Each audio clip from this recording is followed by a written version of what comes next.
mada ndimbroje urayizi ndimbroje ndimbroje so ntanze kwimenya we uri se uzi imyaka ifite iki uzi imyaka ifite mama we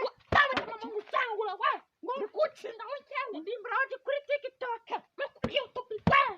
no kuri YouTube siba urayizi se urayizi wese uzi imyaka ifite ndimbroje ntanze kwimenya none ufite imyaka ingahe ifite imyaka 16 wese ufite ingahe 23 we mama we nawe tamasha asoni reka tubazo umugabo atubwire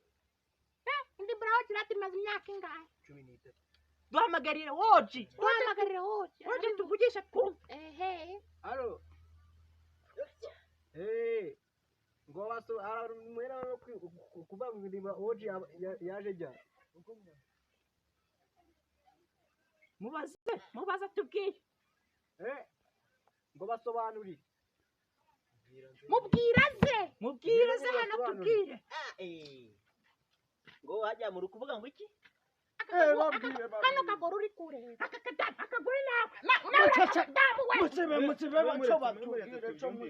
mfarata woji ari kungisha makanga indimbara woji ngo arayizi yanaze kwimenya ako yarampamagaye ko ntago wampamagaye indimbara woji kukurusha none no kuri radio bajya bayivuga kuri TikTok sese nayibonye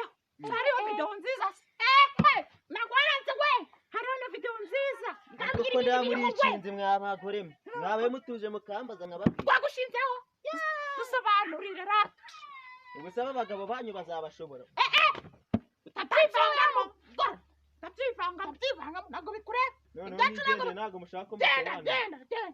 tuzi ko indimbura wacu igira video nziza umuntu arabambire gera ku mugabo ushaka nanjye umugabo wanjye arahari rwatagira ngo uyu musore abo namuruta wanjye sinumureba arashaje n'igisaza ntuzi akazi ariko umusore uramuzi wangu wose w'amata nawe ntukingaho z'amata murutsingamo kandi kabuhunga sha ubutaha tuzabonana kabuhunga hasi kamujyane n'umugabo wawe